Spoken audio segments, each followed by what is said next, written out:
Hey guys, today I'll show you how to mirror an Android phone to your PC using Scrcpy. It's totally free and super easy. Let's jump in. First, open your browser and go to GitHub.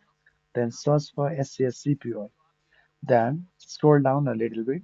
Then you'll get the app section. Then in the get the app section, according to system, you'll select. Then it's my Windows, so I'm selecting Windows. Then you will get two options: 64-bit or 32-bit. So my system is 64-bit, so I'm selecting 64-bit. According to system, you can select what anything. Um, so it's downloading. Once it is downloaded, then double click on that. Then select extract all. Then select extract. So I have already downloaded. So it's saying it's already downloaded, so you can download it. Then go to your Android phone, then settings, then go to developer options, then there, little scroll down, then you'll find USB debugging.